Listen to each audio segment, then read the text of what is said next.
నమస్కారం. ఈరోజు చదువుతున్న కథ మనిషి పరిమళం. ఈ కథ రచించిన వారు సింహప్రసాద్ గారు. కథలోకి వెళ్దామండి. భూషణం బజారుకి వెళ్తుంటే కరివేపాకు కొనుక్కురండి, మరీ పిసినారిగా 3 రూపాయలది 5 రూపాయలది కాదు, 10 రూపాయలు పెట్టి ఇన్ని రెబ్బలు తెండి. రేపు మీ పుట్టినరోజు కదా, మీకు ఇష్టమైన పులిహోర చేస్తాను అంది రమ. వావ్, ఎన్నాళ్ళకి కాస్త ఇంగువవై గుమగుమలు అదిరిపోతాయి. అలాగే మహానుభావ, వట్టి చేతులు ఊపుకుంటా వచ్చి అయ్యో మరిచిపోయానే అనకండి సుమా నవ్వింది. మరిచిపోయే ప్రసక్తే లేదు. ఈ భూషణాన్ని తక్కువగా అంచనా వేయకోయ్. మీరు అభూషణమని తెలుసు కానీ కాస్త 4 పక్కల వెదికైనా సరే తీసుకురండి. ఈ మధ్య ఎంచేతో కరివేపాకు బజారుకి ఎక్కువగా రావట్లేదు. ఎండల ఎఫెక్ట్ ఏమో, ఇవాళ నా కోసమైనా వచ్చి తీరుతుందిలే. ఉత్సాహంగా రైతు బజారుకి వెళ్ళాడు. కాయగూరలు కొని ఆకుకూరల వైపు వెళ్ళాడు.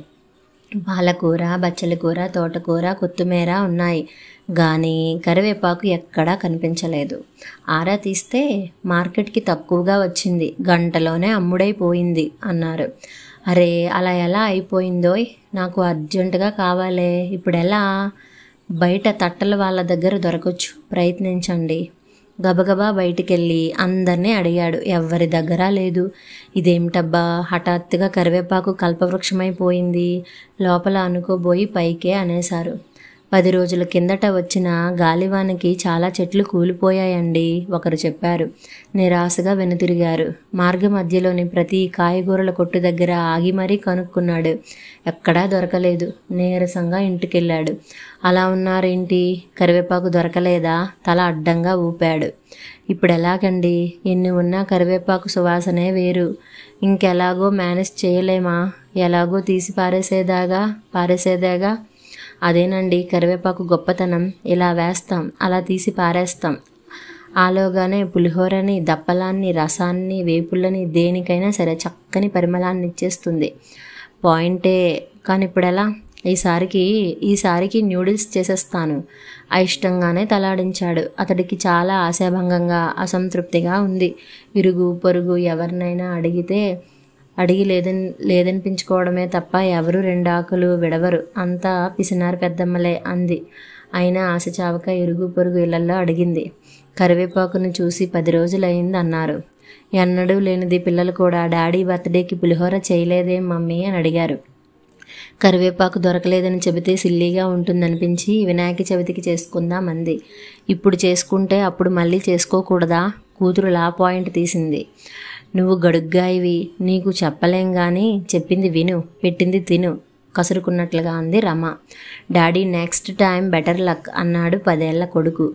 ఈ మాత్రానికే లక్ దాకా ఎందుకు లేరా నవ్వాడు భూషణం. లోపల మాత్రం కరివేపాకే కదా అనుకుంటాం కానీ ఇవాళ రేపు అది దొరకడము ఓ అదృష్టమైపోయింది. అనుకోకుండా ఉండలేకపోయాడు. బజారుకి వెళ్ళగానే మొదట కరివేపాకు కోసం చూడటం, దొరికితే అది కొనేసి మిగతా వాటి కోసం వెళ్ళడం అలవాటుగా మారిపోయింది భూషణానికి. అనుకోకుండా ఓ పల్లెలోని బ్రాంచ్కి ఎంక్వైరీ నిమిత్తం వెళ్ళాడు. అక్కడ ఈ పచ్చని చెట్లు భూషణానికి బాగా నచ్చాయి. ఏదో ఆశ మొలకెత్తగా ప్యూన్ని పిలిచి అడిగాడు, ఇక్కడ కరివేపాకు మొక్క దొరుకుతుందా? సూత్తానుండండి బుర్రగోక్కుంటా అన్నాడు. ఆఫీస్ పనిలో పడ్డాడు. తవ్విన కొద్దీ పాములు బయటపడుతున్నాయి. మేనేజర్ చెమటలు కక్కుతూ, గుటకలు మింగుతూ, కాలుగాలిన పిల్లిలా భూషణం చుట్టూ తిరగసాగారు. ఇంతలో ప్యూన్ 2 కరివేపాకు మొక్కలు తీసుకుని వచ్చాడు. అమాంతం వాటిని లాగేసుకుని భూషణం దగ్గరికి పరిగెత్తుకొచ్చాడు మేనేజర్. సార్, సాధించేశాను సార్, మీకోసం ఊరంతా గాలించి 2 మొక్కలు తెచ్చేశాను. బుట్టడి కరివేపాకు కూడా కారులో పెట్టేస్తాను సార్. మొక్కల వంక పరమానందంగా చూస్తూ అందుకున్నాడు. ఇవి చాలు, థ్యాంక్స్ ఓయ్. మేనేజర్ పొంగిపోయాడు. మీకోసం సన్నజాజులు, మల్లె పువ్వులు వగైరా అరేంజ్ చేయమన్నారా సార్? చేతులు నలుపుకుంటూ కన్ను గీటుతూ మెల్లగా అడిగాడు. ఆ అలవాట్లు లేవులే. అదర్సే గాని ఎన్ని సెంట్లు సీసాలు కుమ్మరించినా ఈ గబ్బు వాసన పోయేట్టు లేదు. మరీ అడ్డంగా తినేసావేంటి? ఇది నీ సొంత జాగీర్ అనుకున్నావా? కల్లెర్ర చేశాడు భూషణం. అతడు గబుక్కును భూషణం కాళ్ళ మీద పడిపోయాడు. సార్, మీరే రక్షించాలి. పిల్లలు గలవాన్ని, మీ రుణం ఉంచుకోను సార్. మెక్కిందంతా కక్కేయగలవేమో చూడు. ఉద్యోగం పోకుండా చూస్తాను సార్. కాళ్ళు గట్టిగా పట్టుకొని ఏడ్చేశాడు మేనేజర్. నాకు అసహ్యం తెప్పించకు. 10 మందికి మేలు చేస్తానని నిన్ను మేనేజర్గా వేస్తే నువ్వు చీడపురుగులా మారిపోయావు. సిగ్గులేదు. స్టాఫ్ ముందు కస్సుమనేసరికి బిక్కచచ్చిపోయాడు మేనేజర్. క్యాంప్ నుంచి తిరిగి వస్తూనే, ఏమోయ్ నీకు గొప్ప గిఫ్ట్ తెచ్చానన్నాడు భూషణం. చెవికమ్మలా ఆశగా అడిగింది రమ. బంగారం కంటే విలువైంది. కరివేపాకు మొక్కలు. వీటిని బాల్కనీలోని మన కుండీలో పాతేయ్. తాలింపులోకి కావలసినప్పుడల్లా 4 ఆకులు అలా తుంచి ఇలా వేసుకోవచ్చు. రమ పెన్నిది దొరికినట్లు మురిసిపోయింది. ఇంటి పెరట్లో తులసి మొక్క ఉన్నా లేకపోయినా కరివేపాకు మొక్క మాత్రం ఉండి తీరాల్సిందేనండి అంది మొక్కల వంక అపురూపంగా చూస్తూ. మా రమ వాక్కు వేదవాక్కే. నో అప్పీల్ అన్నట్లు రమ ఈ మొక్కల్ని బాల్కనీలో బాగా ఎండబడే చోట పెట్టు. ఎండ ఎంత ఎక్కువ పడితే అంత బాగా ఎదుగుతుంది. మనలాగా అపార్ట్మెంట్లో గాక సొంతింట్లో ఉండేవాళ్ళు అదృష్టవంతులు. హాయిగా పెరట్లోనో ఇంటి ముందో బోలెడన్ని మొక్కలు చెట్లు పెంచుకోవచ్చు నిట్టూర్చింది. ఉన్నంతలోనే కాళ్ళు ముడుచుకోవాలోయ్. ఆ సరిపెట్టుకోవడం సర్దుకుపోవడమే మన తారక మంత్రం. మీకంతా వేలాకోలమే. 2 మొక్కల్ని కలిపి ఒకే కుండీలో నాటింది రమ. తులసి మొక్కతో పాటు వాటికి రోజు నీళ్లు పోయి సాగింది. మొక్కలు రెపరెపలాడుతూ ఎదిగాయి. దాంతోపాటు వాటి సువాసన పైకి కిందకి వ్యాపించసాగింది. పై పోర్షన్ ఆవిడ ముక్కు ఎగరేస్తూ వచ్చి, మీ ఇంట్లోంచి కరివేపాకు వాసన గుప్పుమని వస్తుంది. మొక్కలు పంచుతున్నావా రమ? ఆరా తీసింది. ఆహాహా లేదు లేదు అంది ఆవిడ లోపలికి రాకుండా తలుపుకి అడ్డంగా నిలబడి. తాలింపుల్లో తాజా కరివేపాకు వేస్తుండటంతో భూషణంతో పాటు పిల్లలు చాలా బాగుందంటూ రమను ప్రత్యేకంగా మెచ్చుకుంటున్నారు. ఇదివరకు రసం కాస్తే ముఖం చిట్లించుకునే పిల్లలు ఇప్పుడు రసం చాలా బాగుంటుంది మమ్మీ అంటున్నారు. 4 రోజుల తర్వాత ఏదో పని మీద ఇంటికొచ్చిన కింద పోర్షన్ ఆవిడ మాటి మాటికి బాల్కనీలో తొంగి చూడటం చూసి గతుక్కుమంది రమ. బలవంతంగా ఆవులిస్తుందంది. నాకు నిద్ర వస్తోంది, మీరు వెళ్తే. ఇదిగో వెళ్ళిపోతున్నా అంటూ చొరవగా బాల్కనీలోకి వెళ్ళింది. అక్కడ గుబురుగా ఉన్న కరివేపాకు మొక్కలను చూసి ముఖం చాటంతా చేసుకుంది. కరివేపాకు మొక్కలు చాలా బాగున్నాయి రమ. చక్కని సువాసన వస్తుంటే ఎక్కడి నుంచి అబ్బా అని జుట్టు పీక్కుంటున్నాను అనుకో అంటూ గబుక్కుని 4 రెబ్బలు విరిచేసింది. వద్దు వద్దు అని ముందుకొచ్చి వారించింది రమ. నీదంతా ఉత్త భయం, ఏమీ అవ్వదు. రేపటికి రెట్టింపు చిగురుస్తుంది చూడు అంటూ తిప్పుకుంటూ వెళ్ళిపోయింది ఆవిడ. ఆ మర్నాడు ఇరుగమ్మ పురుగమ్మ వచ్చి మాకు 4 ఆకులు కోసేయి రమ అని అడిగారు. ఇందాకే అన్నీ కోసి పులిహోరలో కలిపేశాను చటుక్కున అబద్ధం ఆడేసింది. వాళ్ళ అపనమ్మకంగా చూసి కరివేపాకు భాగ్యానికి ఎలా అందో చూడు అని చెప్పుకుంటూ వెళ్ళిపోయారు. ఇక రోజు దాడి చేస్తారేమో కర్మ. వీళ్ళ నుంచి తప్పించుకోవడం ఎలాగండి దిగులుగా అంది భూషణంతో. పోనీలేవే, అడిగింది కరివేపాకే కదా, ఊరికే వస్తున్నదే కదా. అడిగిన వారికల్లా లేదనకుండా 2 ఆకులు విదిలించు. ఒక్కరోజుకే మొక్క మాడైపోతుంది. అవదు, కోసే కొద్దీ చిగురుస్తుంది. పైగా కరివేపాకు దానం శ్రేష్టం అన్నారు. ఎవరు? నేనే. మీకన్నీ హాస్యాలే. ఆ మొక్కని మీరెంత కష్టపడి తెచ్చారో మర్చిపోయారా? కరివేపాకు లేనందున మీ పుట్టినరోజుకి పులిహోర చేయలేకపోయానన్న బాధ ఇప్పటికీ నన్ను వేధిస్తోంది. ఎవరేమనుకుంటే అనుకోనండి, నేను మాత్రం కరివేపాకు కోసివ్వను.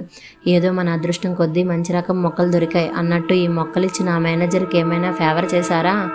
బ్యాంకుకి పెద్ద కన్నం పెట్టాడు, అందుకని కరివేపాకులా తీసి పారేశాను. సస్పెన్స్లో ఉన్నాడు. పాపం, పాపాత్ముల గురించి ఆ పదం వాడకూడదు. మరి పుణ్యాత్ములెవరో నలుగురికి చేతనైనంత సాయం చేసేవారు. ఇల్లు గుల్ల చేసుకున్నా నవ్వింది. కరివేపాకు మొక్కలు ఏపుగా ఎదిగాయి. కుండీ చిన్నదైంది. పెద్ద సిమెంట్ తొట్టి తెచ్చి దానిలోకి మార్చారు. బాల్కనీలోకి ఉదయం 10 దాకా చక్కగా ఎండవస్తుందేమో జంట మొక్కలు రెపరెపలాడుతూ విస్తరిస్తున్నాయి. దాని సువాసన నలుదిక్కులుగా ఎక్కువగా వ్యాపిస్తుంది. దాంతో కరివేపాకు కోసం వచ్చే జనం ఎక్కువయ్యారు. ఆకులు లేవు, చిగురు లేదు. మొక్కకు చీడబట్టిందంటూ వంకలు పెడుతోంది. మరీ తప్పనప్పుడు మొహమాటం అడ్డొచ్చినప్పుడు సనుక్కుంటూనే 2 రెబ్బలు ఇస్తుంది రమ. ఇంట్లో మాత్రం ధారాళంగా వాడేస్తుంది. వారానికి ఒకసారి కరివేపాకు పచ్చడి చేసి వారమంతా ఉపయోగిస్తుంది. కరివేపాకు ఎండబెట్టి పొడి చేసి అక్కకి చెల్లికి ఇడ్లీలో నంచుకోవడానికి బాగుంటుందంటూ పంపిస్తుంది. హఠాత్తుగా పల్లెలో ఉంటున్న భూషణం తల్లి ఆరోగ్యం విషమించింది. ఫోన్ రావటం ఆలస్యం. దొరికిన ట్రైన్లో దొరికిన టికెట్లు తీసుకున్నారు. ఇంటికి తాళం వేసి హడావుడిగా బయలుదేరారు. ఇప్పుడు ఇంకో గడియకో చిలక ఎగిరిపోద్ది అనుకున్నది. వారం రోజులు సాగింది. తిరిగి వెళ్ళలేక అక్కడే ఉండలేక నానా ఇబ్బంది పడ్డారు. స్కూలు పోతుందని పిల్లలు గొడవ పెట్టసాగారు. భూషణానికి అదనపు సెలవు మంజూరు అవ్వడంతో అతడు కాస్త స్థిమితంగానే ఉన్నాడు. రమకి కరివేపాకు మొక్క బెంగ పెట్టుకుంది. ఎప్పుడు వెళ్తామో తెలియకుండా ఉంది. అక్కడ కరివేపాకు మొక్క ఎలా ఉందో ఏమో, చెంబుడు నీళ్లు పోసే దిక్కులేక ఎండి మాడిపోతుందేమోనండి కళ్ళొత్తుకుంది రమ. పాయింటే, జాగ్రత్తగా చూసుకోమని ఇరుగు పొరుగుకి అప్పచెప్పి రావాల్సిందేమో సాలోచనగా అన్నాడు.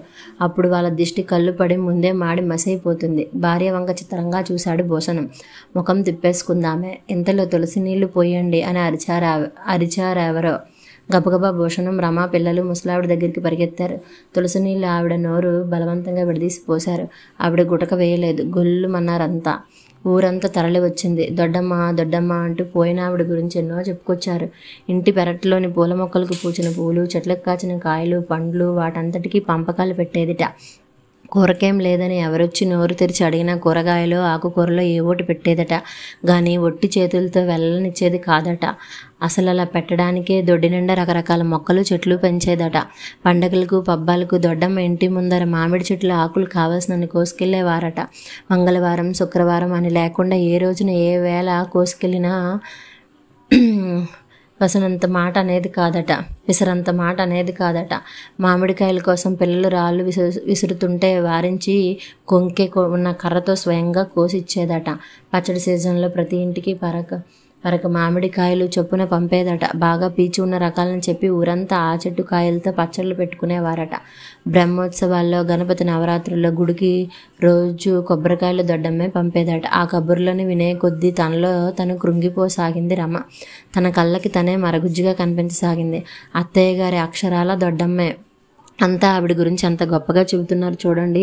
ఆవిడేమీ వేలు లక్షలు ఇవ్వలేదు. గుప్పెడు ఆకులు కాసిన కాయలు ఇచ్చింది. ఆ మాత్రం దానికి దేవతలా పొగిడేస్తున్నారు. మనిషి పోయినా మంచి మిగిలిపోతుందంటారు. అది ఇదేనేమో. భర్తతో అంది రమ. ఏమిచ్చారు, ఎంత ఇచ్చారు అన్నది ప్రధానం కాదు. ఉపయోగపడేది మనసారా ఇచ్చారా లేదా అనేదే ముఖ్యం.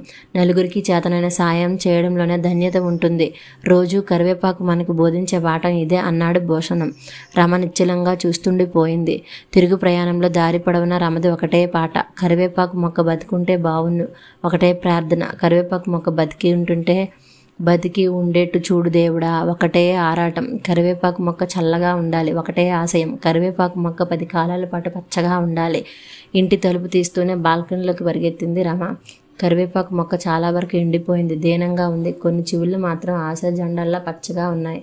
పరుగు నీళ్లు తెచ్చిపోసింది. ఆ దుస్థితికి తనే కారణం అనిపించింది. బావురమంటూ కూలబడింది. భూషణం ఓదార్చిన ఆమె కన్నీళ్ళు ఆగలేదు. పిల్లలు సైతం సానుభూతిగా చూశారు. మర్నాడు 2 మనుషులొచ్చారు. వీళ్ళెందుకోయ్? భూషణం అడిగాడు. మీరే చూడండి. వాళ్ళు సిమెంట్ కుండీని దానిలోని కరివేపాకు మొక్కలతో సహా జాగ్రత్తగా తీసుకుపోయారు. వారు వెనక్కి వెళ్ళిన రమ మరీ 10 నిమిషాలకు తిరిగొచ్చింది. ఇదేం పిచ్చి పని రమ, ఆ మొక్కలను ఏం చేసావు? నీళ్లు పోయగానే మళ్ళీ చిగురుస్తాయి. అవి త్వరగా ఎండిపోవే. నాకు తెలుసండి, అవి ఎప్పటికీ పచ్చగా ఉండాలనేదే నా కోరిక. కుండీని మన అపార్ట్మెంట్స్ టెర్రస్ మీద పెట్టించాను. ఇక రోజంతా ఎండ తగులుతుంది. రోజు నీళ్లు పోస్తుండమని పెంట్ హౌస్లోని వాళ్ళకి, వాచ్మెన్కి చెప్పాను. కోర్స్ నేను పోస్తుంటానులండి, చూస్తుండండి. ఇక ఆ కరివేపాకు మొక్క చెట్టుగా మారుతుంది. మన అపార్ట్మెంట్స్లోని వాళ్ళందరికీ కావాల్సినంత కరివేపాకు అందిస్తుంది సంబరంగా చెప్పింది రమ. అభినందిస్తూ చూశాడు భూషణం. పిల్లలు భలే భలే అంటూ చప్పట్లు కొట్టారు. కథ సమాప్తం.